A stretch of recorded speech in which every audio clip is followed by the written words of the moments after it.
What is going on? My name is Ace Guzman. Thank you so much for stopping by today's podcast with Blood, Sweat, and Marketing. And I'm here with my strange co-host. Greg Davison is back on Blood, Sweat, and Marketing. Greg, what's up?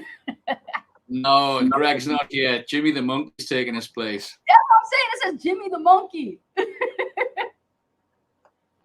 Well, Greg, I'm telling you, you and I were having a discussion about what you want to talk about today, because you said this is a very powerful message that we need to share with everybody in the affiliate marketing industry.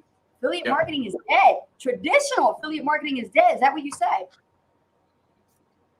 Absolutely dead as a dodo. Wow, this is going to be powerful and interesting. Thank you so much. So, guys, if you're watching us on a live, give us some likes, some hearts, shares, all that stuff. And Greg, take it away, man. Awesome. Thank you so much for having me back on the show, Ace. Let me get the comments. Who we got? We got Rachel in the house. Afternoon, Rachel. Okay, so traditional affiliate marketing is dead, and it really is. So if you are here today, consider yourself very, very fortunate that you're going to find out why it's dead and what that means to you, and why, if you're not doing certain things, you got no hope of making money. This is why we said affiliate marketing is dead and why you will fail. Before I tell you why traditional affiliate marketing is dead and why you would fail,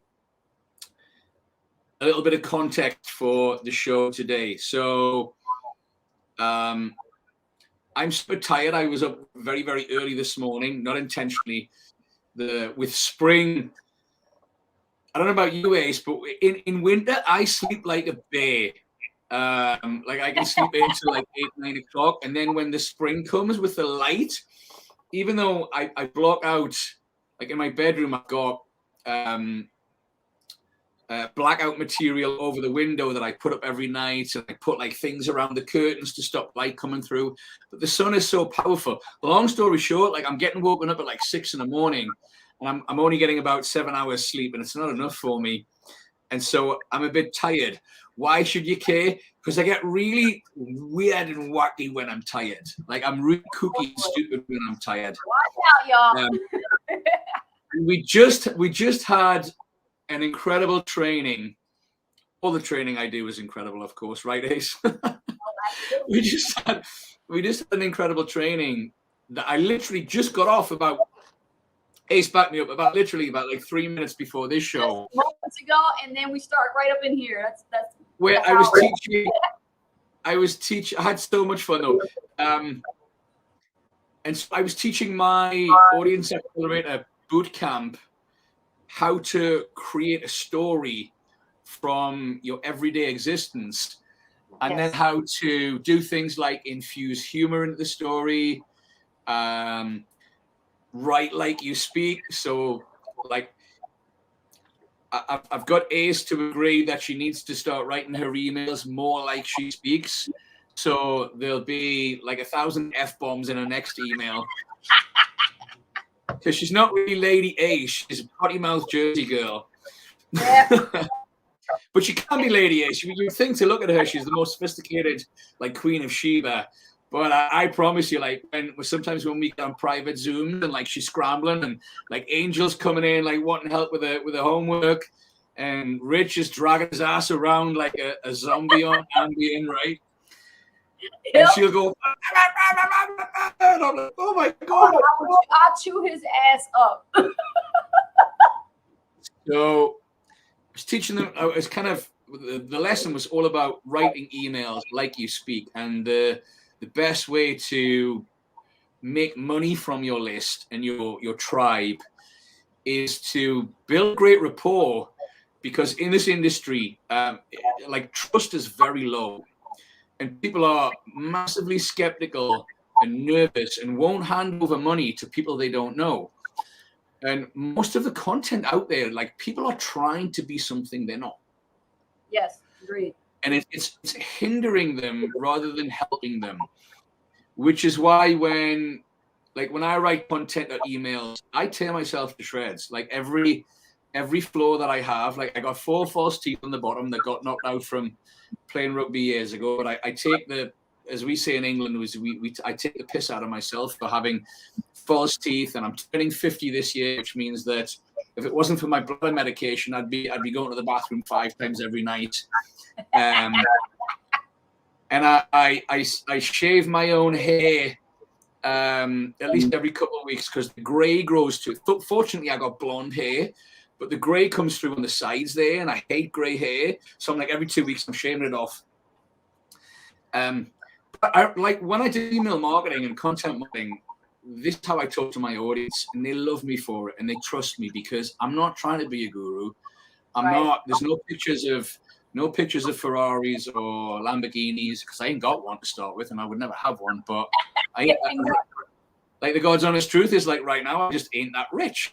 I was, but to the point, like, and we'll get into this and why I'm telling you all this crazy shit, right, about being yourself, is that I was teaching my tribe the importance and the mechanics of how to do that, and being vulnerable and like taking the mickey out of yourself and talking about, like David Gibson, one of our students. Hey David, if you're watching, by the way, we extracted a story about him waking up 5 times last night because he had something on his mind. And it's crazy that the thing on his mind was he was worried or thinking about what to write in a video script. And so we call that the monkey mind. When you've got a mind that's racing, it's known as having a monkey mind, right? A monkey that just yeah. And so I got David to give his monkey a name, and he said, I said, "What's your monkey called?" And he said, "I don't know, Jimmy." So that's why I've come on the show today as Jimmy the Monkey. Classic. Right. So we were writing this email. I was showing David how to write an email about Jimmy the Monkey, keeping him awake, worrying about trying to write content, and then he burnt the scrambled eggs, nearly burnt the kitchen down. And then there was this really, really funny email, and I think everybody was like both educated and kind of astonished that I would send an email like that. But when I've sent emails like that, they have been my highest sales days, because your audience, like whoever's watching this, tell me who's in the audience. I can see Rachel, I can see Nancy, some familiar faces. Let me know who I'm talking to. And while you all are saying hello, I'm going to pour myself a glass of wine because I literally jumped off one training onto this training. I haven't had time to eat. I'm tired, and it's nearly the weekend, so I'm going to have a glass of wine today. Is that okay, Ace? That's fine, man. Go ahead. Cheers. Nice glass of Malbec. Who else do we have? Rachel, Nancy, anybody else in the chat? Ace, can you see? Yeah, we have Nancy Park, who just chimed in, and Tracy Lee, Krista, hey, Tracy, how you doing, dude? And Warner, David Toomey, Rachel Elizabeth, of course. Cheers, Keith. All right. Awesome. Good, guys. So, traditional affiliate marketing is dead. Let me dive into that. So anyway, had a fun session. I'm a little bit tired and feeling a bit wacky, and I'm going to have a glass of wine and enjoy myself. But I promise it will be worth your time. So don't think that I'm unprofessional. And to be quite honest, I couldn't give a fuck anyway, as Gary V would say. So this is blood, sweat, and marketing, guys. I mean, everything is unreal over here. It's raw, it's uncut, it's real. And guys, this is how I am. Like I'm just a joke cracking, like potty mouth, crude, working class guy that, you know, finally figured out how to do good shit with internet marketing and make money. But this is how I am with my audience, and they feel that they know me, they like me, they trust me much more than somebody who's trying to be the guru with the house and the Ferrari. And that's all great if you've got those things. But the problem right now is that there's one of the big problems with internet marketing is there's kind of I wouldn't say, yeah, maybe a myth, a sense that you need to act a certain way and you need to put on certain pretenses for people to like you. And the opposite is the truth. The more that you show your vulnerability, the Yes. more that you can make fun of yourself and all of your imperfections, the more that you can show the humanity in you. Like, we're all human, and in our everyday lives, we make a lot of mistakes. We do a lot of dumb shit. And if you can use that as content for your stories and be authentic about the dumb shit that you do, it makes the person who's like reading your email or reading your Facebook post or watch your video, it makes them feel okay about themselves, because you know what? They're human. It's just a naked body running past in the background there, Ace. That was Rich. That's what it was. Rich, for God's sake, put some clothes on. Come on, man. It's a family show.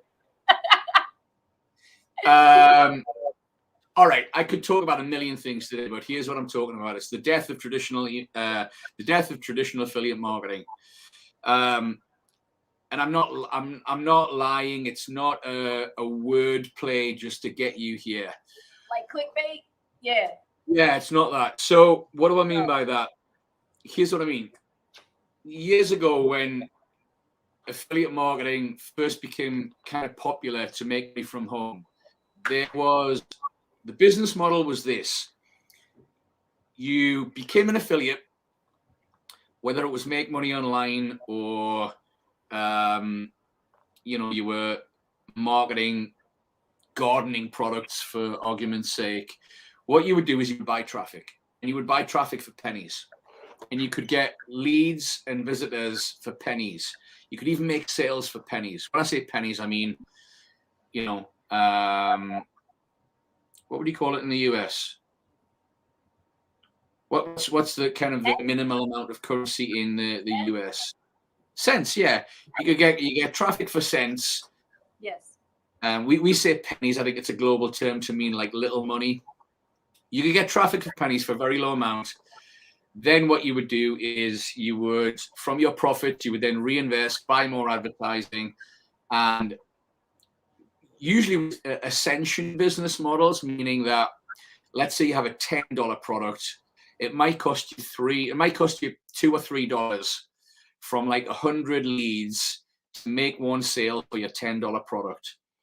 Then you would use the profits of the sales from those $10 products to buy more advertising, and then upsell the customer to maybe a $100 product. That's the ascension model. And that worked well for years, and thousands of affiliates got very wealthy using that business model. That's traditional affiliate marketing. And it's dead. You can't do that anymore. Why? Because the traffic that you used to pay pennies for or cents for is now like $2, $3, $4, $5. So with things like Facebook advertising, it can cost, today in 2022, it can cost you like on average $3.50 per customer for the same, sorry, not per customer, per like Facebook group member, or per lead even, that it used to cost you maybe less than 20 cents back in 2010, and maybe even 2 or 3 cents back in 2000, from 2000 to 2005. So the cost of advertising has, oh my God, like 10x, maybe 50x over the last few years. What's the big problem? Affiliates are jumping online in droves, thinking that they can use that business model to get rich. Lots of companies are still teaching that business model. Yep. And the truth is that only a handful of like veterans who've been in the industry for quite some time and have like big lists and big tribes that they already own. It doesn't cost them anything to send a broadcast or to put up an Instagram post or whatever to make some sales. And so you get in these opportunities, affiliate marketing opportunities, and you'll see that Joe Schmo just made 15,000 last month. But they're not telling you the whole story. The whole story is that he actually has a Facebook group of 20,000 that he's been building for the last 10 years. And that's how he made that money. Because could he just go buy traffic right now to make that? No. Because the numerics, is that the right word? You can tell I'm tired and I'm going to get drunk. The numbers don't work anymore. You just can't buy the traffic to sell widgets to make a profit. So what do you do? Yeah. How the heck is an affiliate marketer these days going to make money? Especially in today's marketplace. I honestly, God's honest truth, God's honest truth is I feel for the affiliate marketer coming in right now, like trying to do what I did 15 years ago. And it weren't that easy then, even though I made it a success. So for the new person coming in, hey, Facebook user, you're right. The Facebook algorithm it's not a nightmare, but it's more difficult than it used to be to get exposure to your posts. And I could give you some reasons for that right now, but I won't. But what's the answer, Greg? I mean, Ace, that's what people probably want to know, right? All right. So don't, don't discourage me from my dreams. I don't want to give up my dreams. Like, what the F am I going to do to make money? What business model can I do? What works right now? What's the blueprint? Show me the way. I know that's why you're here, right? Is that why you're here, guys? Do you want to know, okay, well, if the old traditional model didn't work, what does work today? Somebody says, why am I called Jimmy the Monkey? You weren't here for the first part of the story, so it's a name that we gave to imaginary monkey. So one of I put my teeth back in. Not literally. It's a name that we gave to somebody's monkey mind when we were writing an email telling a story about a monkey mind that kept his mind racing, why he couldn't get sleep. And that was the whole theme of the email. And I said, David, what's your monkey called? He said, oh, we'll call him Jimmy. And I thought, I'll come on the show as Jimmy the Monkey. There's Jimmy the monkey. He keeps me awake at night. Fucking crazy days. But whatever. So yeah, back to the subject. What are we supposed to do? We feel for the new marketer who's getting started with affiliate marketing. Traditional affiliate marketing is dead, like you said. So what's the solution? What is the solution? What should we do? But before we get there, like Ace, you've been online for how many years now? I've been online. Yeah, how many years have you been online? Since 2010. Right. Yeah. Was that when you were in MLM, or was that when you were like first in affiliate marketing? Firstly in affiliate marketing. Yeah. Even for you, do you remember like how easy comparatively it was just to like buy solo ads, media, all that shit, and actually make a profit from your dollar back then? Yes. We can't do that now. Can we do that now? No. Like there are some what I call golden gooses of little spots of, but the golden gooses, when you find them, like you can buy media in certain places that might give you a lot of traffic and you actually get profit from your marketing dollar. But it's always gone very, very quickly because everybody else finds it. Then it gets saturated. Then the golden goose disappears. Because back then it was like the Wild Wild West. It was so wide open. Yeah. So if traditional affiliate marketing is dead, what's the new model? The new model is, it starts with, I'm going to say in summary, controlling your own traffic. That's right. Right? Mm-hmm. You have to make owning your own traffic. And Russell Brunson talks about this a lot. He said there are, I think, 3 types of traffic. In fact, 2 types of traffic. Traffic you don't own and traffic you do own. What is traffic you do own? I have a bunch of Facebook groups and I can put a post out in those Facebook groups and get responses and generate leads. That's traffic I own. I have an email list. That's traffic I own. I have a YouTube channel. That's traffic I own. Right. But it's not enough just to have a list and to have a presence on these social media platforms. TikTok, I'm not there yet, but again, I would create like you've got traffic you own from TikTok, right? Yes, and generating And you're, leads from yes. I want to recognize you because you're really good at you're really good at very entertaining videos. I mean, it's not hard when you got two gorgeous, cute dogs that lick your face in the morning, and you can do like a day in the life, and then the dog's licking my face to wake up, and then I walk out on my balcony, and there's the Caribbean Sea in Puerto Rico, but I like your dancing and all that funny shit that you do. It's really good. Thank you. But yeah, control. It's about traffic that you own. So you need to.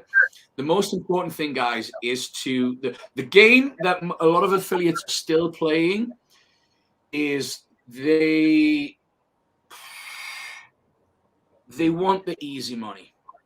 Yeah. They want to buy solo ads and just throw their money at solo ads, or it's usually solo ads, and then they blame the solo ads because they don't work. True. And what they don't want to do is actually learn how to get the skills to deliver value, to create an audience, to engage with the audience, because it takes time and it takes skill and it takes practice, and it's not easy. It's a very different business model to 2010, right? Where you could just buy loads of traffic. So affiliates these days, they come into the marketplace with, hopes and dreams of firing the boss and getting rich and doing all these wonderful things and becoming successful. But then they don't want to do the work that's required. They just want to buy solo ads. And then they complain that the solo ads don't work. And guys, even if you buy solo ads, the challenges with that are that, let's say you buy 1,000 clicks, right? And you have a really cracking deal and it's good traffic. The mentality of the customer these days, again, it's entirely like back in 2010, people would just get out their credit card and be like, yep, I'll buy that ebook, $20, I can make some money. Yeah, I'll buy that. Ooh, cash popping websites looks great. I'll have a punt at that. These days, people have been burnt so many times, and there's an information overload that today's customer buying an opportunity is highly skeptical. And they want to do more research than ever before about the thing they're buying, who they're buying it from, and can I buy it from somebody else who will actually give me it cheaper, or most importantly, give me more value than you're telling me right now. So understand that the mentality, the market is much more educated right now. When it comes to even buying a $20 ebook, sorry, he froze up. What were you going to say? I said we call that market sophistication. Right, exactly. So when you've got a sophisticated market, an educated market, a skeptical market like that, even if the traffic's good, it's not going to convert because let's say you spend, I don't know, $200, you get 1,000 clicks. It's a great deal on a solo ad, and you run it to your low ticket offer. What happens is with solo ads, not a lot of conversions actually happen immediately. It's usually from emails on the follow-ups that people are going to buy. And your consumer, your customer, let's say they get an email from you on day 3. And let's say that email has been well written by the affiliate marketing system or opportunity that you are involved with. And they're really well copywritten emails. And the customer goes, oh, you're great, I'm interested in this.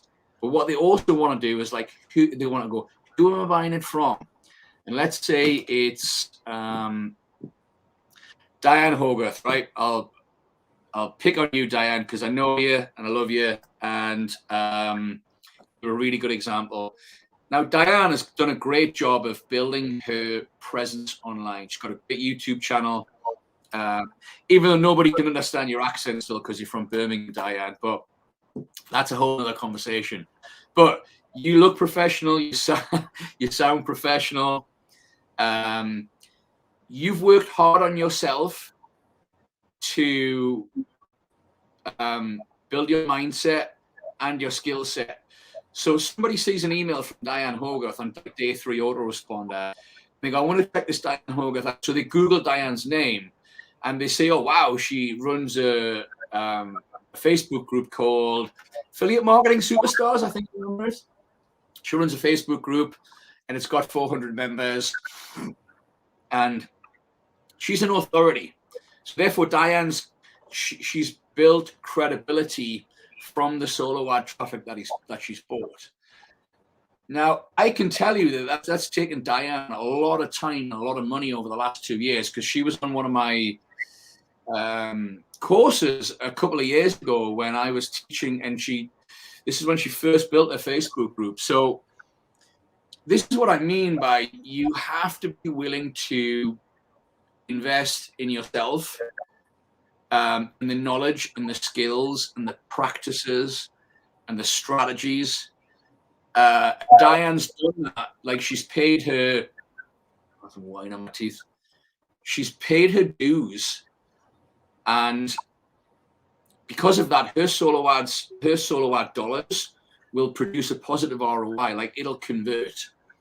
Whereas 99% of the market, Ace, they either don't want to put themselves out there, or they're trying to put themselves out there, but they haven't got a freaking clue what to do. And they are not appearing with the level of credibility that the consumer is looking for when they want to buy a product of somebody. Would you agree with that? I agree with that. Yes, absolutely. Yeah.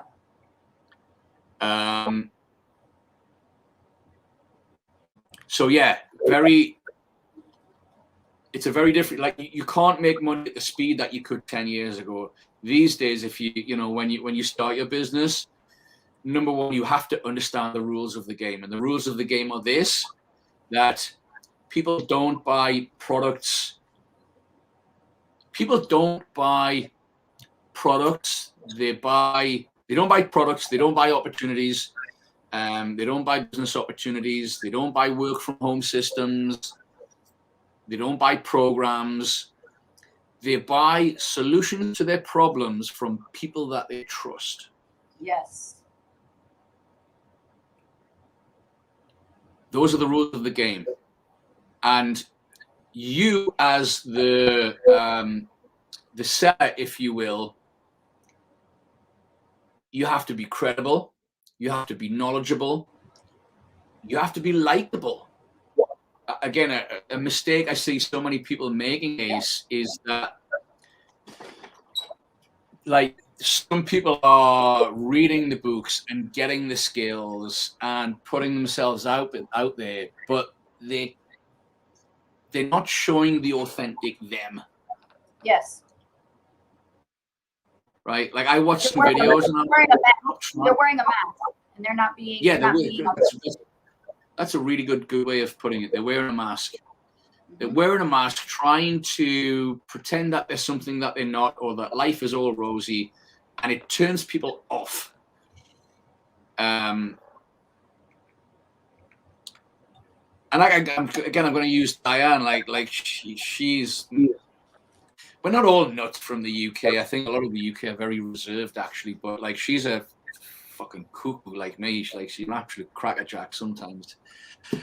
In a good way, Diane, right? Like, I hope I am in a good way as well. And I think people will love you for it. Like, I know they love you for it because you're doing so well right now. So back to, all right, what's the blueprint? Like, guys, by the way, let me ask you a question. Let me get some feedback from you. Does what I'm saying resonate? Does it make sense to you? Are you starting to see why Diane can make it and how the game has changed? Maybe what you're doing wrong. Maybe are you having some ahas? Diane says, yeah, we used to watch Crackerjack when we were little. Yeah, we did.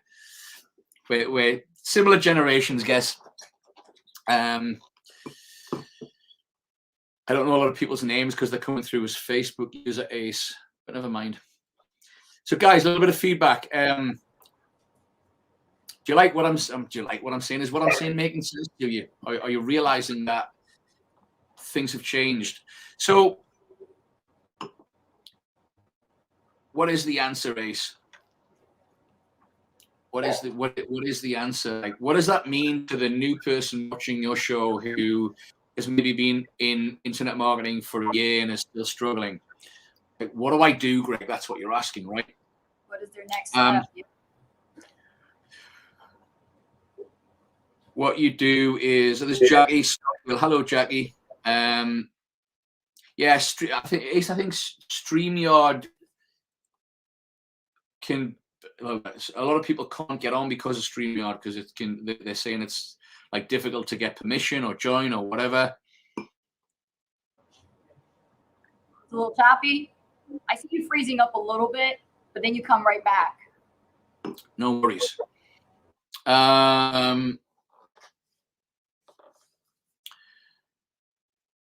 So Diane's saying, yes, I didn't know I was such an authority. You've given me a bit of confidence here, Mr. Greg.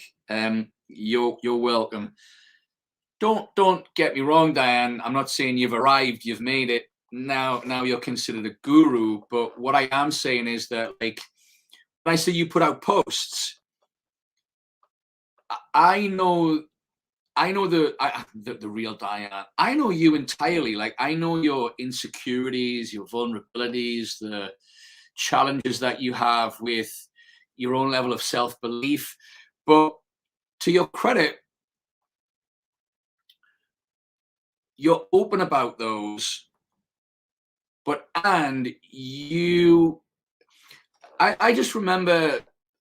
I remember a while ago when you were talking about when you were started to build your own product, and you always used to pester me and say, oh, like when I would give you cheat sheets and cheat sheets and resources, you'd be like, oh, can I use that? Can I? And I'd be like, yeah, you can use that one day, and I don't mind you like using that one and tweaking it and calling it your own.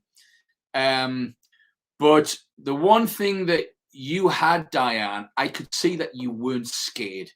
You weren't nervous, thinking, like a lot of people suffer with imposter syndrome. Ace, they worry too much, thinking that their audience won't, like, who's going to believe me? Who's going to want to buy from me? Who's going to even want to listen to me?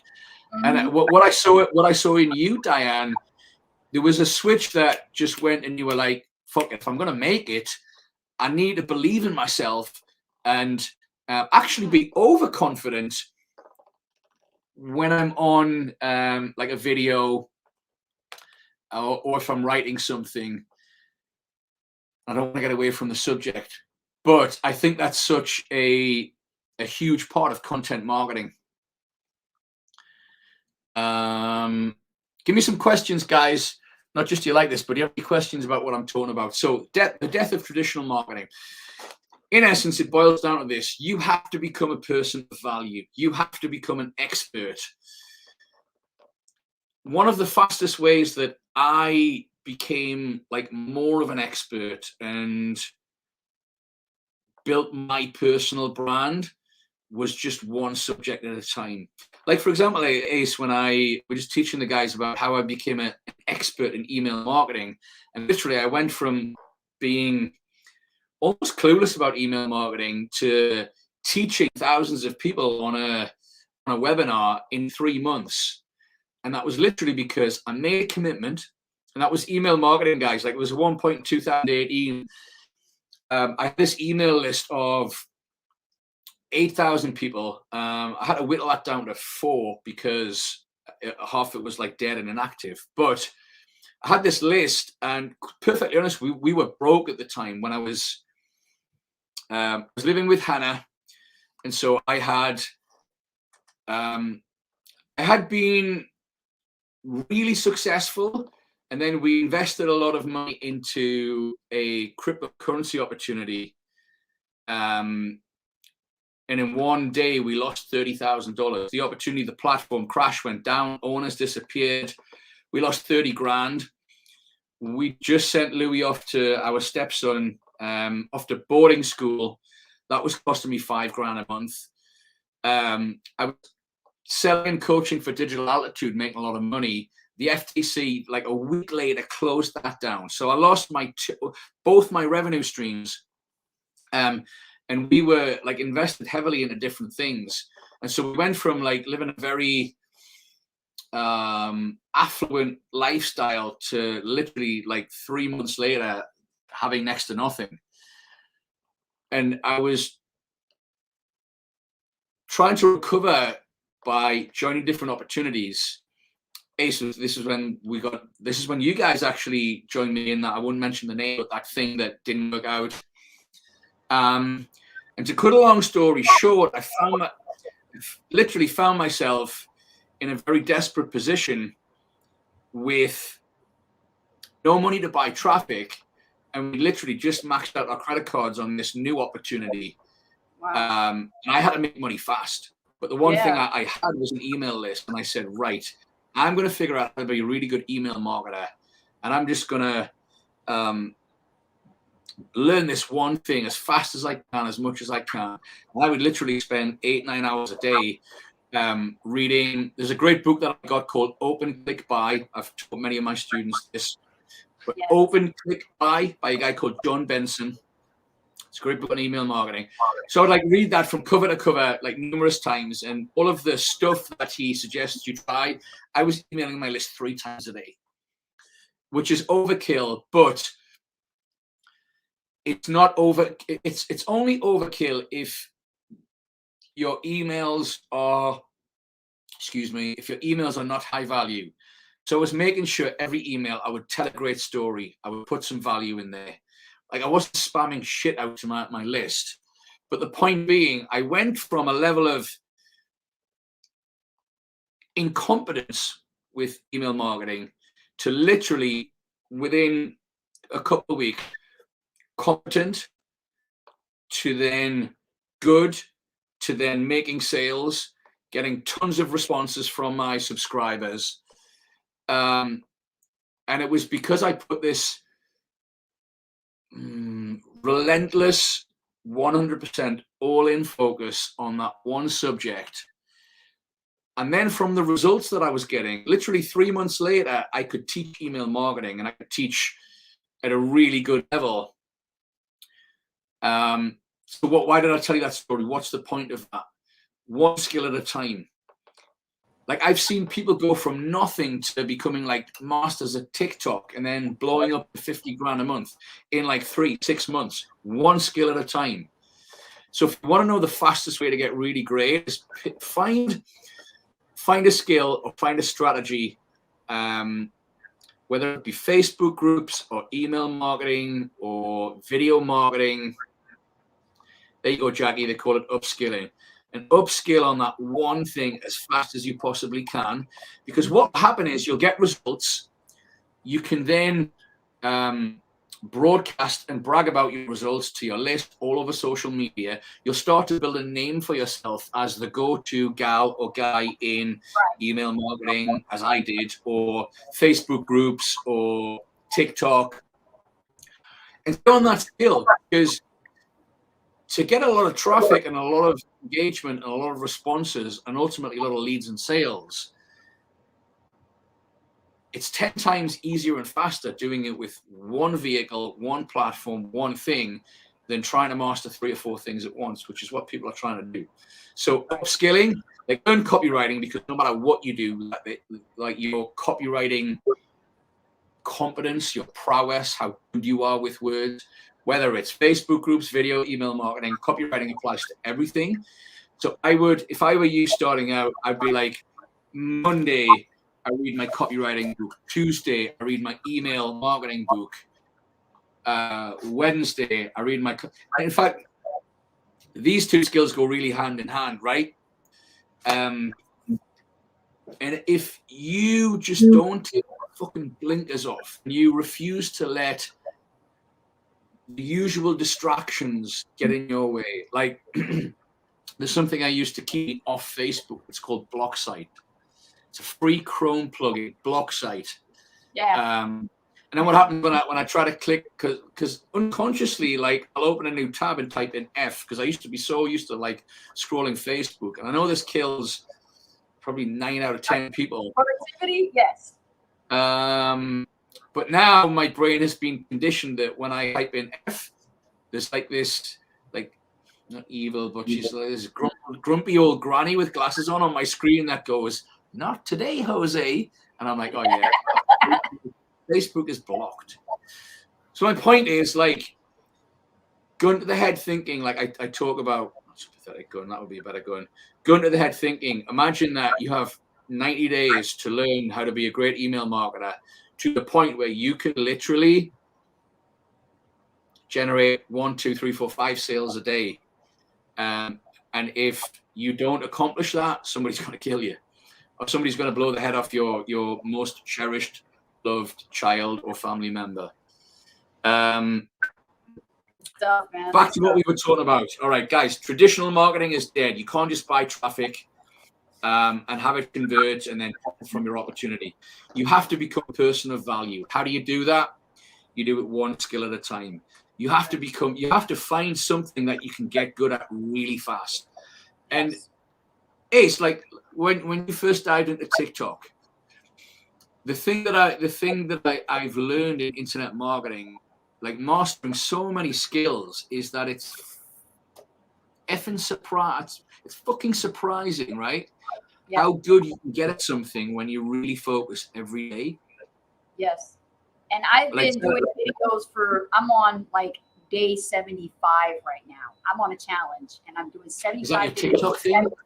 That's for my TikTok. 75 days of videos straight, one a day. Right. And how much, so a couple of questions for you. How much better are your videos on like now than they were on day one? So much better, more engagement than I have, more DMs than I'm getting, and I'm generating leads and getting sales from it. And how much easier and quicker is the process for you now, 75 days in versus like from day one? Just a little press and just shoot away. Compared to before, you have to set up a camera and you have to go on YouTube and do like an hour-long type video. Yeah. But I guess it's not just, so when you're upskilling, like the speed that you can master the process, compound just gets quicker and quicker and quicker and quicker. Where now, like, you should probably like literally whip out a phone and do a TikTok video now that will get so much more engagement than 75 days ago. You were probably thinking, oh, what am I going to talk about? Right. So, upskill, great word, Jackie. I love that. I'm going to use that from now. Upskill, one skill at a time. My point, it's astonishing how good you can get at something if you just focus on one thing. So, guys, what's your thing? What's the one thing that you are a master? What are you going to become known at? As my coach Robin Sharma says, he calls it BIW, best in world. What are you going to become best in world at? That you could create an absolute storm on the internet. For me, it was video back in the day, because again, I came, like, I had, my back was against the wall. I had no money back in 2008 when I was living with my mom and $75,000 worth of debt. I didn't have a pot to piss in, so I couldn't buy traffic. So for me, it was video. And I was like you, I did like 2 videos a day on YouTube when YouTube first started. I remember those days, just crazy, just shooting videos. I was just like writing scripts and bullet points and stick them on my camera. And I always remember that in that first 30 days, I said, right, I can do 2 videos a day. And there were days when I was just exhausted. But you know what? That audience that I first built on YouTube, and I think I built up to about 5,000 subscribers across mine. I had 5 different channels, but I built 5,000.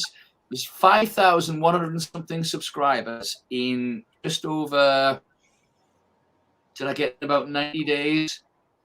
In about 90 days, you can't go that fast now, because we could spam YouTube with refreshers back in the day. But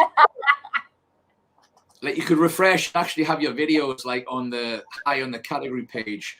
But here's the point that I'm making. I remember when I was doing it, and the biggest key to my success was not value, it was just authenticity. It was just being fucking real on camera. I used to I would burp, or I could even fart on camera, and I would make a joke of it. Oh my God. I know, not like I wasn't like some comedy farting machine or anything, but I just remember this.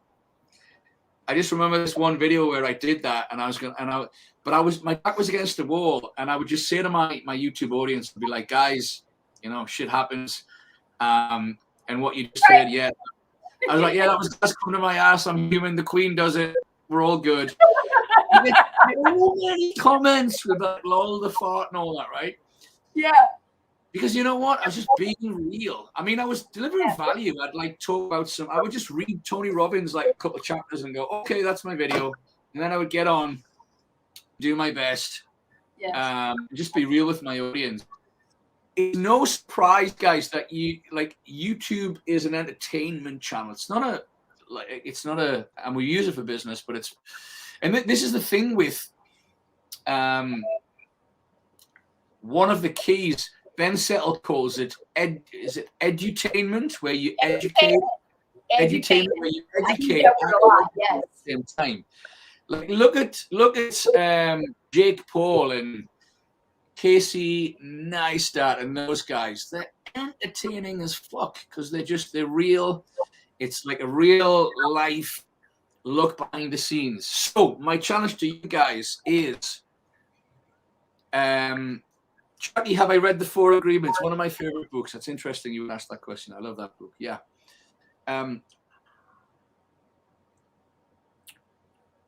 What was I going to say?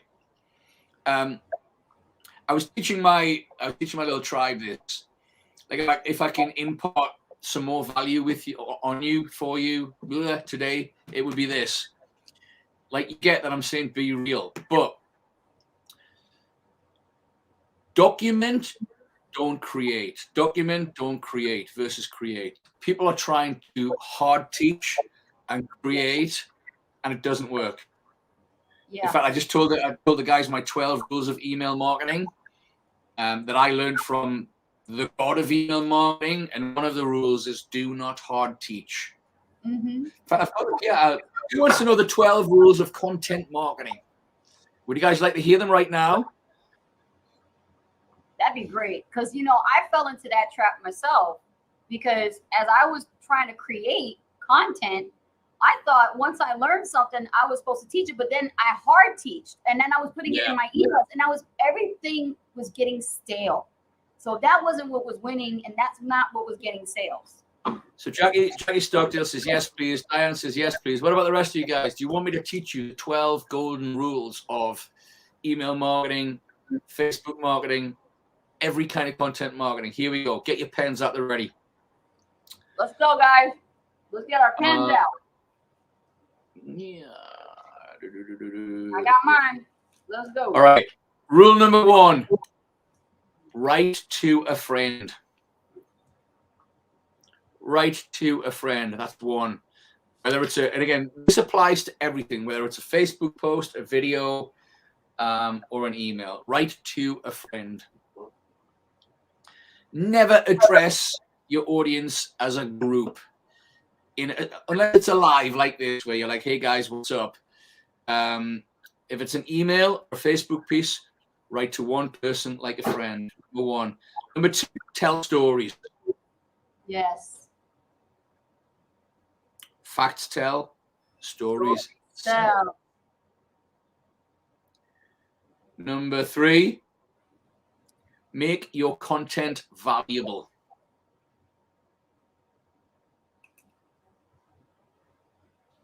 Make your content valuable. Can you elaborate on that just a little bit? Yeah. Content valuable. Value means different things to different people.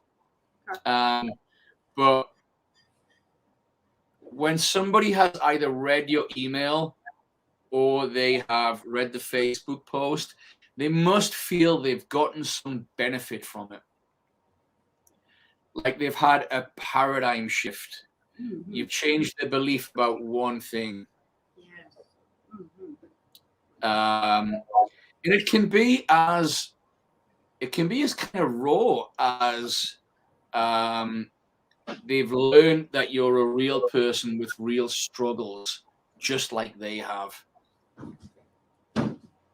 So value means different things to different people. But rule number 3, make your email or your content piece valuable.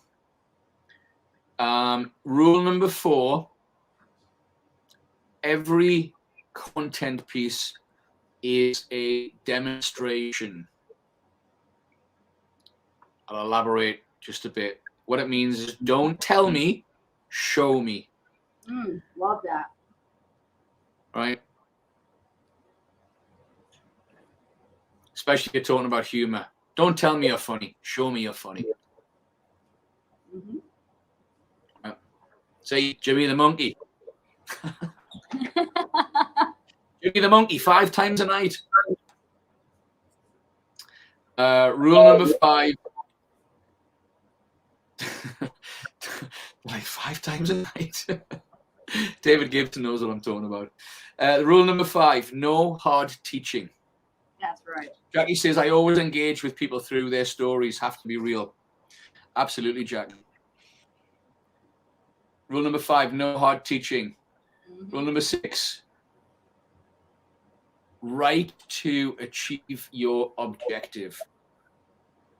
What that means is you're trying to make one point, one message, not multiple, one point. Yes. What's the point that you want your reader to understand once they've read your thing? So rule number 6 is write to achieve your objective. Rule number 7, probably my favorite, be yourself. And I'll elaborate. Be the most extreme, funny, vulnerable, transparent, excited. So when I say be yourself, a lot of people misinterpret that because they think that they just have to be the surface level of themselves, right? And what I want you to be is I want you to be the most extreme version of yourself. So if it's your best self, be the absolute fucking best that you can be, right? If it's your funniest self, like be crazy. Like stop giving a shit about what people think. Stop caring if people are gonna laugh at your joke, because some of them won't get it.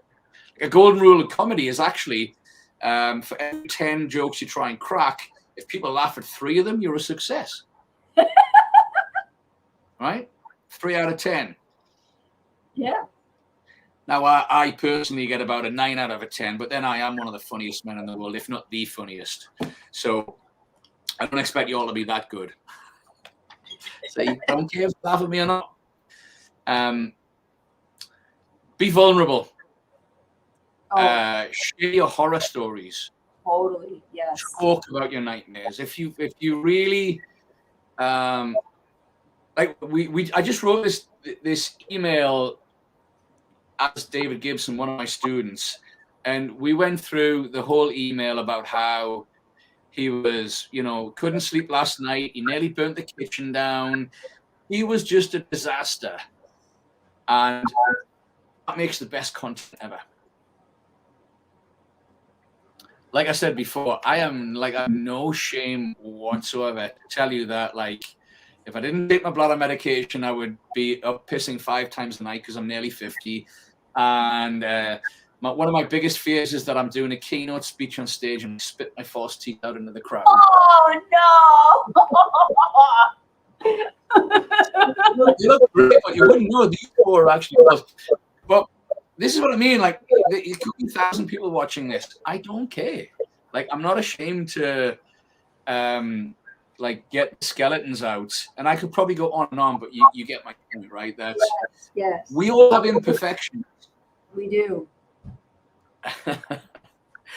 Yay, Jackie's in the Foster's Club. We all have our imperfections. And the more you can share, I'm not just talking about physical imperfections, also personality quirks. Like you're a potty mouth girl from Jersey. Not that that's really a bad thing, but some of us are like born worriers. That's not me, but some of us like worrying about the world is going to end if I don't do this, and the worriers. We went through everybody in my little tribe, and one of my students, and I love him dearly, Gio, and he's a fucking awesome marketer and such a kick-ass human, but he stutters. And I said, play on that, like take the mick out of yourself for stuttering on camera. Like you can say something like, don't worry, the screen hasn't frozen, your computer's not broken, I actually have a stutter, but you get over it because I have. And so he went from like being embarrassed to be on camera to now being able to be confident. Yes.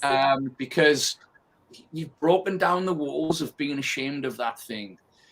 David Gibson is a born worrier. He worries about everything, like the word. And so I encourage David to like share that with his people, because a lot of people worry, right? Werner, one of my students, his thing is that perfect. It'll take him like 3 days to do something that would take somebody else 3 hours because he has to get it perfect, and he knows that that holds him back from the success that he really could have if he could master this need to be perfect. So you all have your quirks, right? Right. Whether it's you're a perfectionist or you're a worrier or you've got some kind of speech impediment or you're I'm trying to think of what else. I have the maddest respect for people who have disabilities and can actually mock themselves, like real disabilities. I'll tell you one which might be a little bit politically. No, I won't say it. Because Take a sip. No, I won't go there. But honestly, like people, I remember watching. Here's one. I remember watching a comedian who had a like a club foot, like walk with a limp, and he was calling himself a fucking like retarded gimp, and he would make gimp joke. And but you know what? It just made him so funny because he was able to in a derogatory way, like talk about his disability. Right. And it made me love him. It made his audience absolutely fucking love him, you know? So, Yeah. Jackie says, if I close my eyes, you sound like Alan Robson. Alan Robson's isn't it a radio DJ? I think he's a northeastern radio. He used to be on Metro Radio, I think, Alan Robson. It's hilarious. Wait. Yeah, good rules for content. I got way sidetracked. Ace, you got to pull me in sometimes. Like I'm telling you, man. Half a glass of wine and I've been awake for like 1,000,000 hours. So. Well, we still need to know 8, 9 through 12. Yeah, Jackie, Metro Radio. I used to like Alan Robson, right? I look nothing like him though, but I sound a bit like him. I get that. So, Number 8. Number 8. What is the 8th rule? Yeah, make an emotional connection. Make an emotional connection. You want your readers to feel fear, anger, hope, sadness, joy, happiness, surprise, jealousy, greed, everything in between. So the biggest bit of advice as a professional storyteller that I could give you is a great story is not about what happened, it's how you tell it. A great story is not about what happened, it's how you tell it. Have you guys watched a movie about ordinary events what was that one with? Oh man, I'm forgetting his name. Anyway, there's like 5 everyday stories interwoven into one movie, and they kind of intersect at different parts. I forgot what it's called. Pretty Woman. What was the girl that was in Pretty Woman? What was her? Never mind. Be here Julia Roberts? Yeah, Julia Roberts was in it. Okay. Jimmy the Monkey. Make an emotional connection. So telling a great story is not about what happened, it's about how you tell it. Have you seen a great story about the most mundane circumstances and situations, but the way Stephen King tells a story? Does anybody read Stephen King? Yes. Jackie says Shawshank Redemption. Now, those are kind of really like amazing circumstances.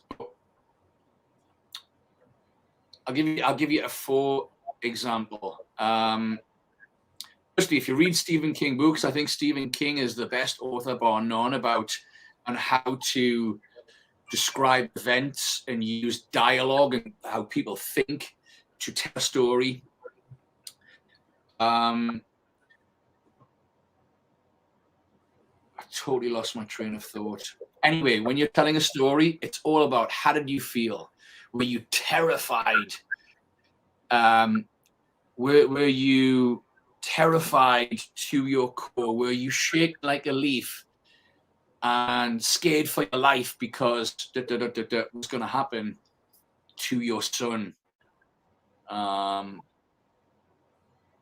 But it's how you communicate the emotion of how you felt. That makes an email. That makes a story out of anything. I think a lot of us, Greg, forget that part, which is the emotion, right? To attach the emotion inside the story. We talk about the events and how it happened, but we never talk about how we feel. And that's the hardest part, describing it in words when you're trying to write a copy. Yeah. Start observing. Here's a tip for you. Start observing what events make you emotional. What is it that makes you angry, sad, outraged, inspired? Whether it's the news, most of you probably don't watch the news, if there's a good entrepreneur should not do, but it's hard to ignore, especially with Facebook, because we've all probably got a million friends that talk about how sad and devastated they are about every fucking thing every day. Seriously, my friends are ridiculous. But guys, my point is, start to observe what's going on in your world, and if you have a feeling, in your journal at the end of the day, write down, how did you feel about that thing? And then can you make a story from it? And what you'll start to find is that you can actually write a story about every day of your life, because there's stuff that's going on in your life and emotions that you feel.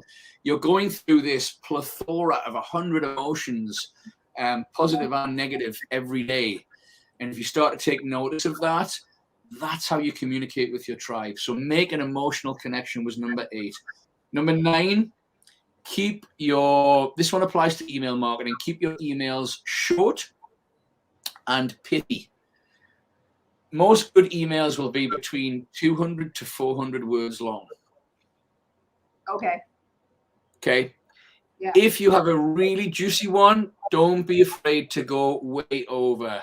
There's no such thing as copy that's too long if it's written well. Great advice. Yes. And again, one of the best pieces of advice that I can give, if you've got like something fucking really crazy that happened to you, right? I'll just use a random example. This one time, when I was living with my partner at the time, Hannah, somebody broke our window, a kid threw a stone, and Hannah actually chased this youth through the streets and pinned him down and caught him until the police arrived. Something like that. That's like a crazy story that doesn't happen to you. Write a long ass email about it, right? Because if it's a really exciting story, unless you're the worst writer in the world, it's going to be interesting enough for somebody to read it. And that's the best way to improve your writing skill, is just to write. And if you get no response from it, you'll know where you went wrong.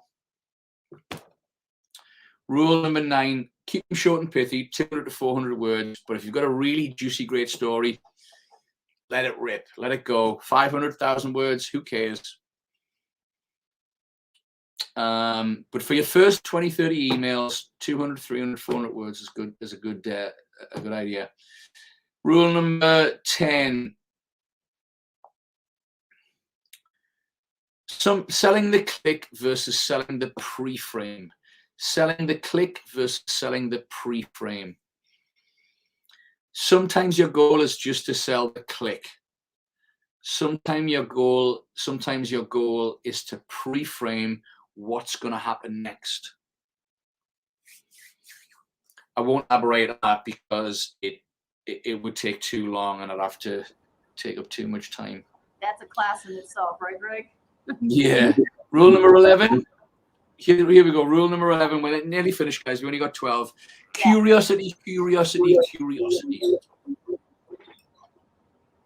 Curiosity, curiosity, curiosity. Every subject line should make people curious.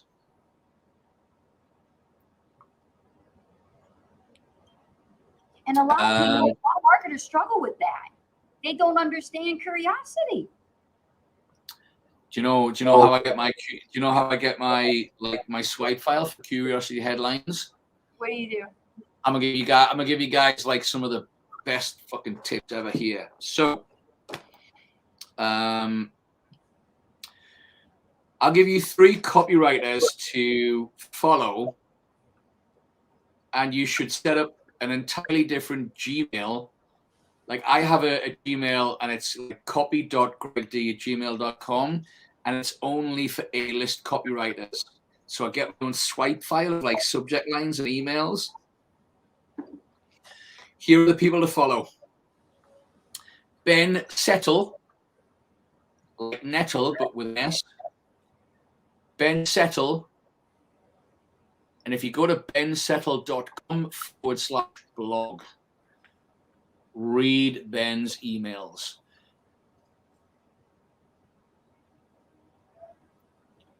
I got to tell you, Ben's subject lines are,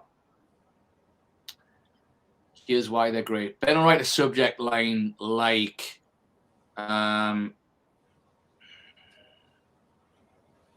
he wouldn't say something as like brutal as gang raped, but he would say something like, he would say,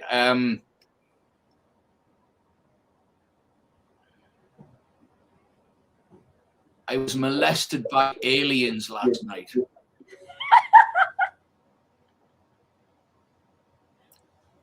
Yeah. Much like the David Gibson one, like he would write an email about maybe he had a dream where he was taken into an alien spaceship and he was strapped to a table while they examined him, and he felt like he was being molested by aliens. So can you imagine molested by aliens last night? Would be one of Ben's. What else? Freddy Krueger versus what's Jason in Friday the 13th? What's his last name? Voorhees. Freddy Krueger versus Jason. Who would win that fight? The fuck all to do with making money and building a business. But you know what? Ben's great at. Ben's great at because you can imagine an email inbox is filled with,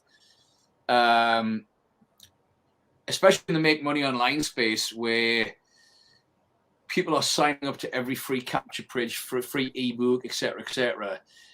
And most of the emails are just dross. Most of the subject lines are like, hey, want to get rich? Click here, like shit like that.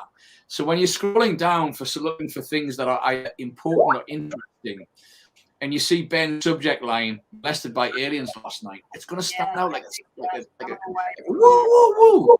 You're going to go, what the fuck? And click on it just to find out what the hell he wrote. So curiosity, curiosity, curiosity. So bensettle.com/blog. another guy whose emails I absolutely love reading. I just I can't even tell you how good he is Andre Chaperon. Andre Chaperon. You just Google his name, and you can find his site, and then there's a box in there to subscribe to his list. Andre Chaperon and Ben Settle. Oh yeah, the other guy, and guys, you can get a free book. I can't screen share on here, can I?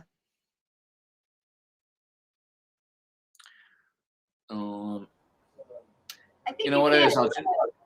Don't worry. I'll just give you the email address to go to. Sorry, the web address to go to. Yeah, you go. The emailcopywriter.com. Oh fuck! How do I get back onto Streamer? There we go, guys. If you go to the emailcopywriter.com, that's just in your web address bar. The emailcopywriter.com, and you will find the site of a guy called Chris Ochowski. He's like my email guru, my go-to guy for email marketing. He's who I consider the best, if not at least one of the kind of the top 10 email marketers in the world. Chris has a free book called, what is it called? Hang on, I'll find it. Get my free book, Make It Rain. The secret to generating massive paydays from your email list. Make it rain. Make it rain. So there you go. Get yourselves a free email marketing book on these rules. Actually, I got from Chris. So Ben Settle, Andre Chaperon, and Chris Ochowski, the emailcopywriter.com. And if you create yourself a separate Gmail account with literally just those guys, and if you come across A-list copywriters, that's not, 7-figure earners and blah, blah, blah guru, like literally legit, like Frank Kern, Russell Brunson, those kind of people, have that one email address. Like I say, mine is copy.greg@gmail.com. It's pointless emailing me at that because I won't be there. But I go into that when I'm looking for a subject line. So how do I find a curiosity-driven subject line? I just go find one to swipe from the gurus. That's a shortcut. Yeah, it is. When it comes to, here's another top tip for you guys. Don't innovate, just emulate. Yes. Don't innovate. It's pointless trying to sit there with a blank screen or a blank piece of paper thinking, what do I write? Go steal, swipe, copy, make your own. So never innovate, always emulate. And if you do that with and these guys email every day, so literally you'll have, in Ben Settle's blog, you can actually go through his entire archive of emails that he's written, hundreds and hundreds from, again, one of the top 10 email copywriters in the world, in my opinion. Now, Greg, see, this is exactly what I'm talking about. I see there's a question in there. Isn't that like copyright infringement? And I was just thinking about asking you about that because most new marketers, they think like this. They're worried about the legalities of using someone else's copy. Yeah, it's a valid point though. Like it's a valid point. So Jackie, what I'm like stealing somebody's subject line. No, you can't copyright a subject line at all, ever. You can definitely, and Ben does this, you can definitely copyright an email so that if it was plagiarized word for word, and like Ben's lawyers like found that, like, yeah, you could absolutely find yourself with a lawsuit for sure. So don't ever just literally word for word ever steal somebody's email. Right. When I was first learning email marketing, I was telling you about the process that I went through. I bought Ben's books, and actually in the back of one of his books, I still have them. They're fucking awesome. He gives you like 25 of his top converting emails, and what he says, guys, don't plagiarize these, because if I find you doing that, like lawyers will come down on whatever. but feel free to model, emulate, tweak, make it your own, you know, kind of mix the stories up a bit, as long as you can honestly say it's very different to the original with your own spin on that particular story. He's like, steal away, swipe it. It's called a swipe file, right? Put these in your swipe file. Like, ethical swiping is emulating and modeling the structure, maybe some of the elements, but you put your own stuff in, write your own subject line. Might be similar to the original, but it's not exactly the same. Jackie Stockdale says, yeah, like samples in songs of other songs or music. That's a great example. And that's how I got, like, my list getting crazy open rates. I would use Ben's templates and, you know, change them around and put my own story in and that kind of thing. So yeah, guys, number 12, last, the rules for good email writing. Rule number 12, plant seeds of doubt. Plant seeds of doubt. And I'm gonna twist that to just plant seeds. What that means is you might have somebody on your list who's not ready to buy today, maybe not even in 2 months, 3 months, but a year from now, if you've built a great relationship with that person, like if they are thinking about making money online from home, right? And so they got your free ebook that you had out there on the web. But right now, it's not the right time. Like, they're secure and happy in their job, but they're thinking long term. You never know, a year from now, like, their job might be outsourced. They might get fired. The company closes down. Or just at that point, that's when their circumstances change. And they're like, yeah, now I'm ready to get serious about making money from home online. And if you've built a relationship with good, authentic emails for a year, you'll be the first person that comes to mind. So just because somebody hasn't, like, responded or acted from your email list, or even in your Facebook, a great example. People say, I've got like 80% of my audience never communicates with me. Yeah, because maybe they're watching your content, but they're not ready to engage. Don't think that they're not valuable just because they're not engaging right now.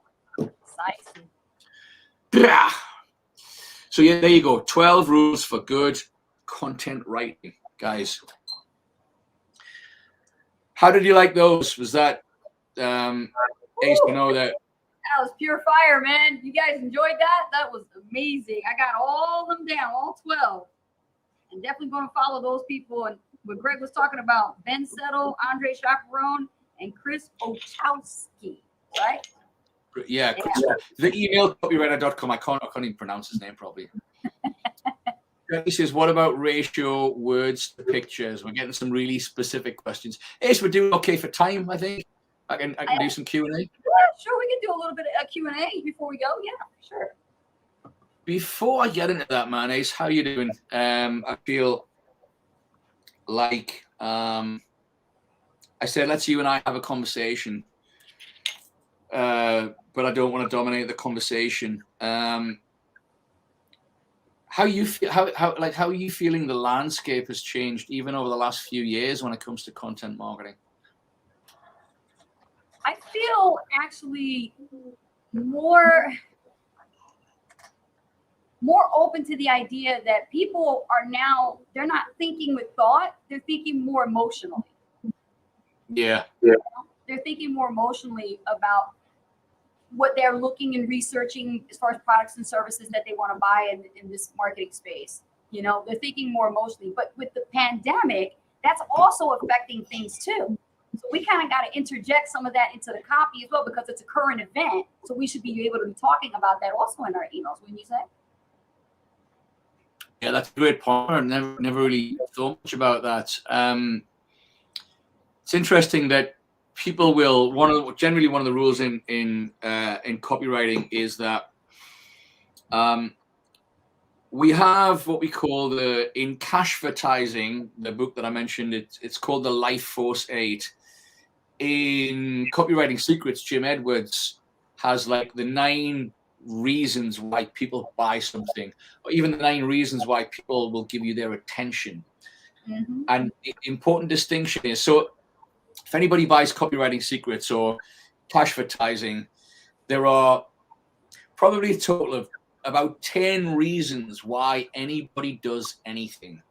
It's either, I'm not going to rattle through them, but, you know, from they want love and relationship, or they want more security, or they want to be financially better off, or they want physical comfort, these kinds of things.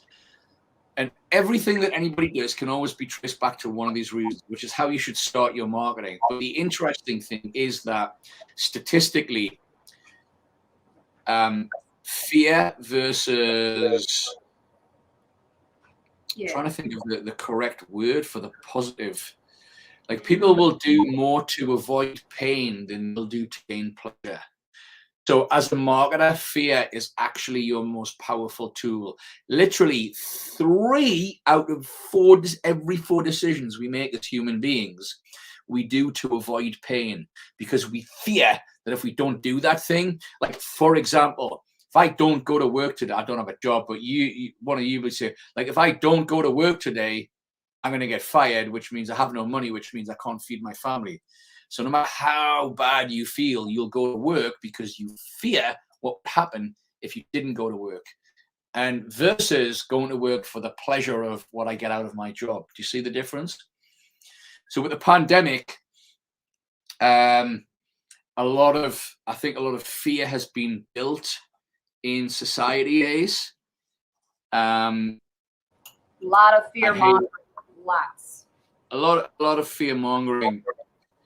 The ethical, and I think the smart way to play that, is to use fear as much as you can, but don't be a harbinger of doom. It's a good way to maybe capture somebody's attention. And I like to use fear in my copy, like we did with this headline, traditional affiliate marketing is dead, and why you will fail. So people probably got on here thinking, shit, I'm going to fail if I don't watch this particular, like podcast today. So we use fear there, right? But as you can tell, the content here is not all about fear. Like, we're being high value and inspiring and pretty positive. But I can tell you that if you don't master this shit, like, you're dead. Not physically dead, but we won't make any money. Right.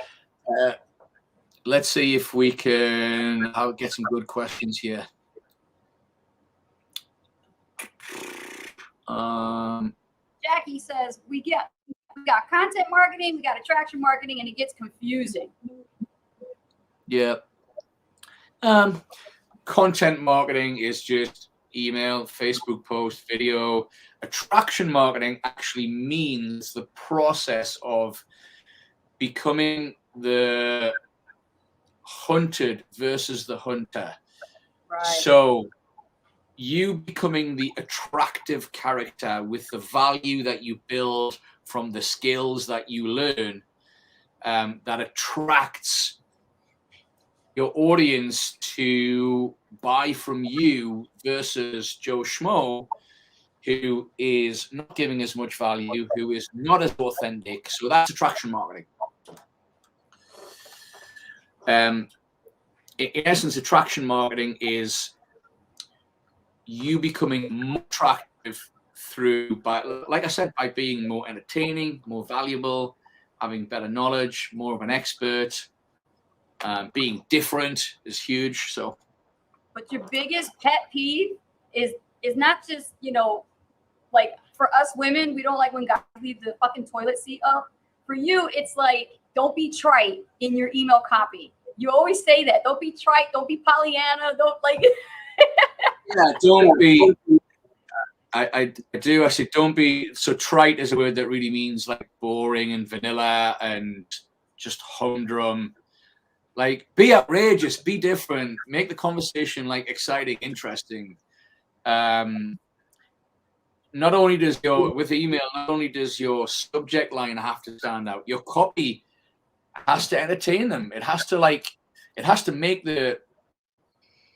So if you're gonna write an email and just be like, yeah, I got this great system, it makes money online, and just the other day I was dropping off the kids at school, and ding, I had a notification, and I just made $50.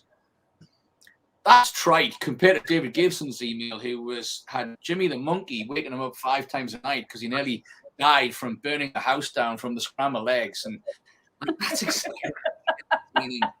But you gotta learn how to not be boring. Is the answer there? Yeah. But so, what's your pet peeve? The toilet seat thing? It's actually one of mine.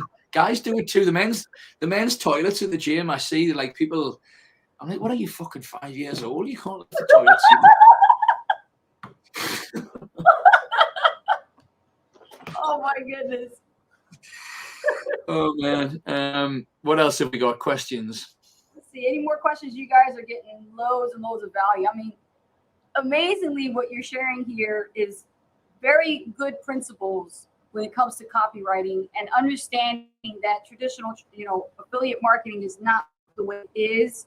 And if people are still doing marketing that way, I highly recommend you catch up with the times and start watching this type of show and getting more information about how to improve your results when it comes to building up your business. Okay. I tell you what we should talk about is we should talk about the free boot camp that we're doing tomorrow. I nearly forgot about that. Oh shit! Yeah, that's right. Oh my gosh. That was the whole point of me coming on the freaking show was to we still got some people here. Make sure we rattle everybody to get on the show tomorrow. So guys, tomorrow. Tell them about it, Greg. Go ahead. Man, you think I had 5 glasses of wine by now? This is what happens when you've had a date, when you've had 6.5 hours of sleep. I'm such a pussy, yes, I really am.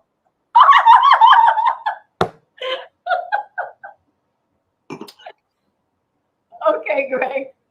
Just a little bit. Go ahead and tell everybody about this boot camp that everybody wants to go. Okay. So, for the next 3 weeks, starting tomorrow at 2:00 p.m. Eastern, everything that we talked about today, we are going to give you the solution, the how-to, the steps. Keith says, what kind of red wine do I drink? Various. I got Malbec tonight. Malbec's probably my favorite. But look, guys, understand this, that you're all here to make money with affiliate marketing. And if you don't master the skills of copywriting, understanding how to stand out in a noisy marketplace, and understanding, like, when it comes to building a Facebook audience or a Facebook group, what's the thing you got to do first? What do you have to avoid?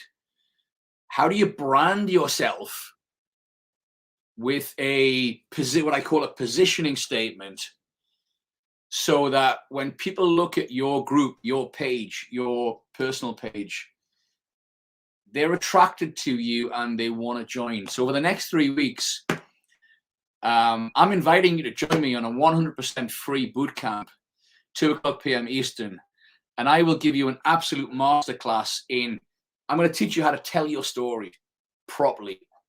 Okay, I'm going to give you the 6-point plan that was taught to me by the world's best storyteller who writes screenplays for Hollywood. And I'll teach it to you in a way that A, you can understand it, B, you can use it, and C, not only can you use it, I promise you that literally after you've been on my workshop, you will write content entirely different. Your emails will be different. Your Facebook posts will be different.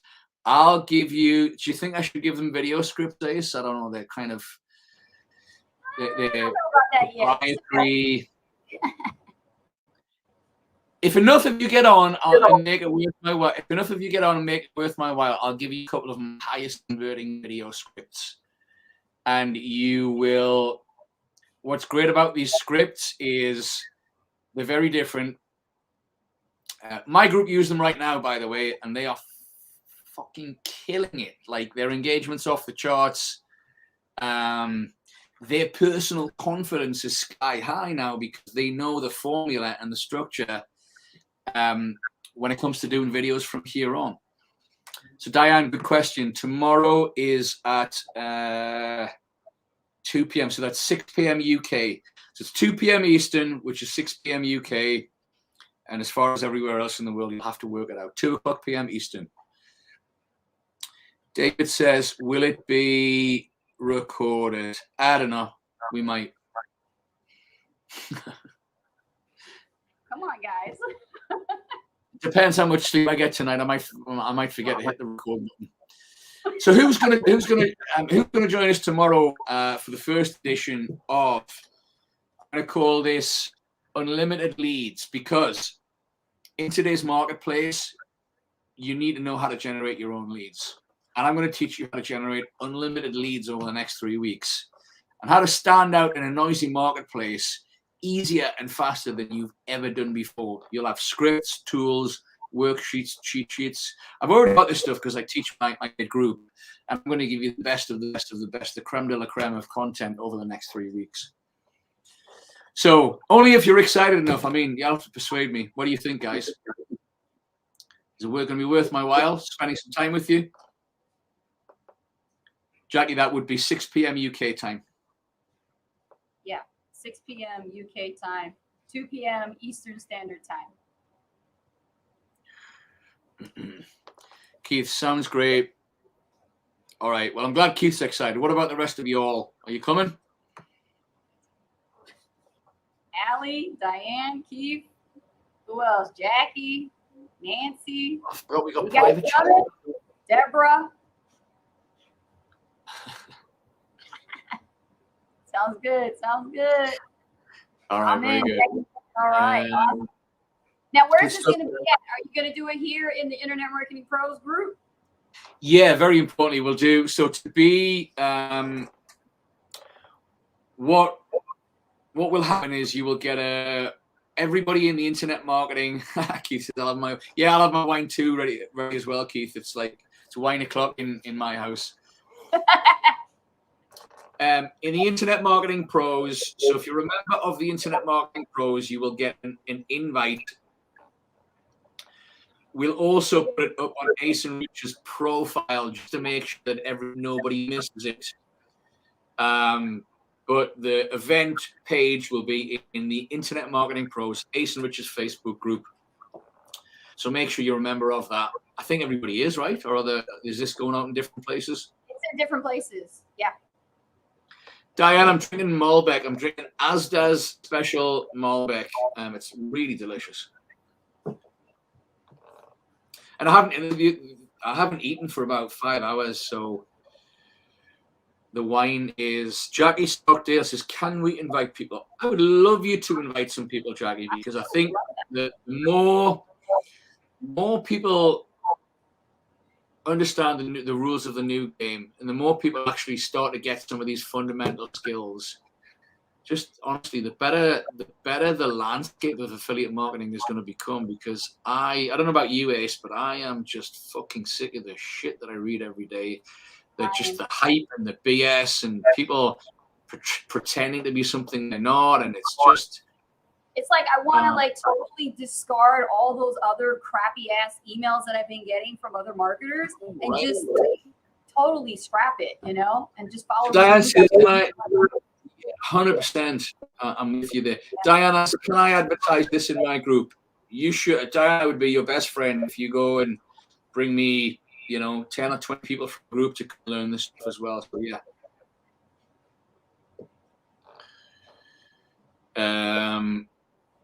So guys, yeah, if you want to, we'll get the event out. If it's going to be 7 p.m. tomorrow. Ace, do you have time in your schedule to get the event out today? Yeah, I can schedule it I mean, out. I can see it today. I can't write any copy out because I'm going to be done for the day. But if you can just send me a couple bullet points, I'll come up with something. Yeah, I can probably take 20 minutes to come up with some bullet points. I can do that. Yeah. All right.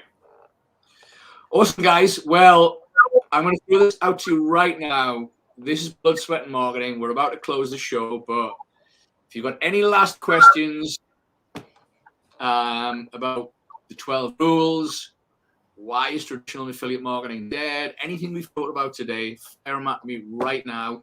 If you've got any questions, for Ace about what are her favorite swear words when she's not on camera. I did drop it when I was here. When I was talking about the toilet seat.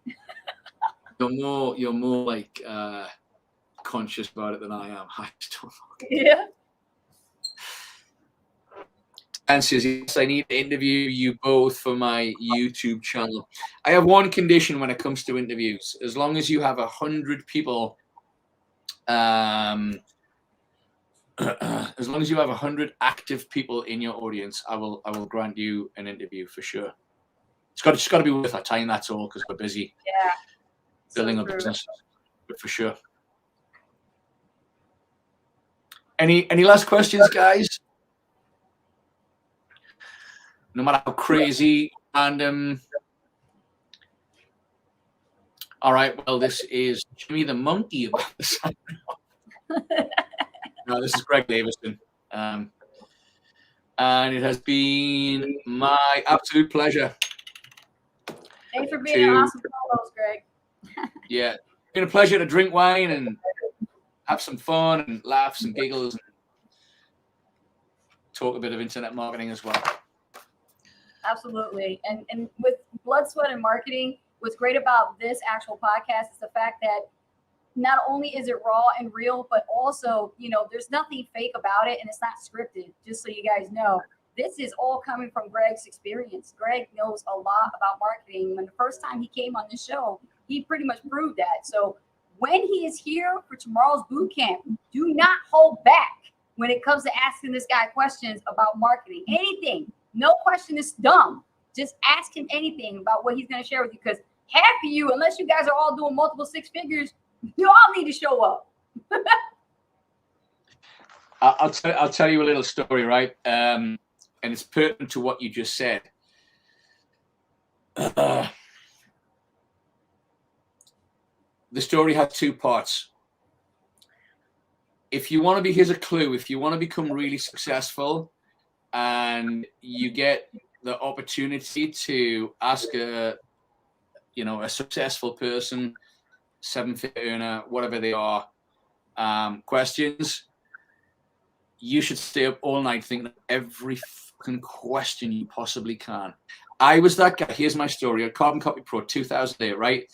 I remember Aaron Parkinson did this, hosted this full contact marketing show, it was called, right? And then at the end, he's like, "Has anybody got any questions?" And I sat there and I was like, "Hey, Aaron, great. Thanks for the show, man. It was super informative. So, when you're writing emails and you do your subject links," and there was one question. And he's like, "Great question, Greg. Anybody else?" And we're like, "No. Anybody else any questions?" I go, "Aaron, I got another question." I asked him about and after about 5 questions, he was like, "Dude, how many questions you've got?" I said, "Well, probably about 20 if we've got all 8." He's like, "No, I haven't got that time." And he always remembered me as the guy who just had an endless list of questions, because I was like, "Fuck, this guy's a multi-millionaire." Jackie, great question. Yeah, it's the only stupid question is the one that you don't ask. So please ask me, but I'm going to finish my story first, right?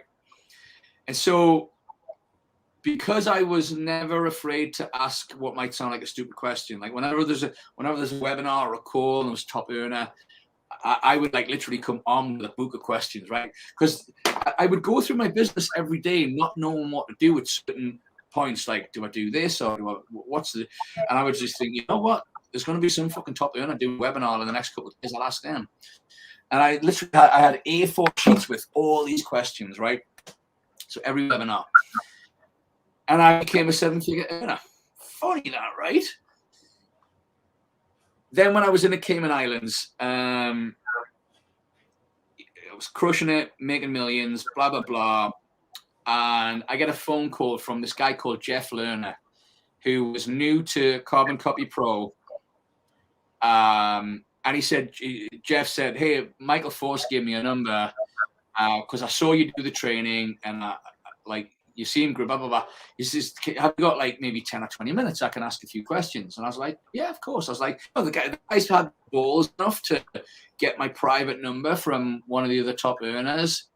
I was like, I remember it was a Sunday afternoon. I was out on my balcony with the sunshine, having a cocktail. I was like, yeah, I'll chat. And I spent an hour and a half on the phone with Jeff. And he asked me like a million questions. Some of them seemed a bit odd, but I was like, I did my best to serve him. Jeff went on to become one of the top affiliates in that company. He never beat me in the sales contest. But what he did do afterwards was just fucking astonishing. He now runs a company called Entree, which does over $3 million a month. He just won an award from ClickFunnels to be the fastest company ever to do $50 million in their like awards program. And I still talk to Jeff this day, like on Facebook and stuff. But Jeff was the guy where I was like, fuck, this guy had more questions than me. So whenever I open the floor for the questions and nobody's got them, I'm like, you're missing something like big here. Jackie, what was your question? Did you have one, or did you just want to know, is it better to ask a stupid question?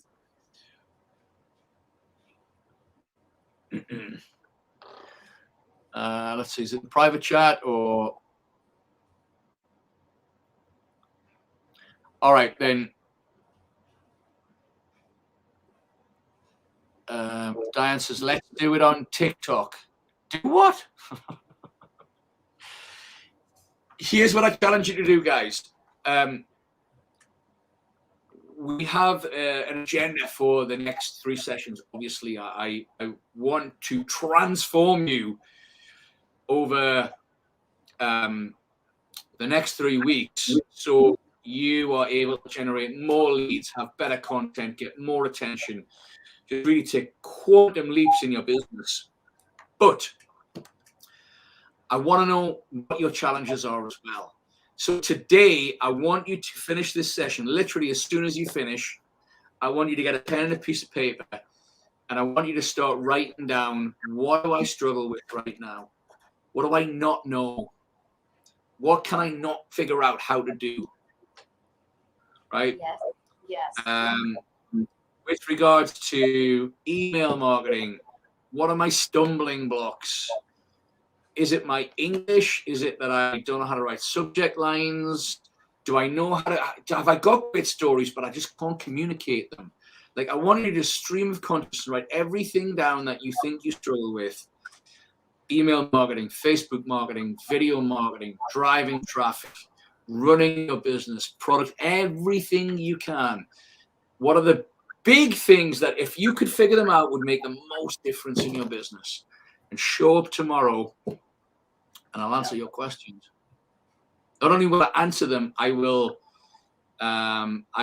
give you the solution to those problems. And check your egos at the door. Yeah. Check your egos at the door, because it ain't gonna help.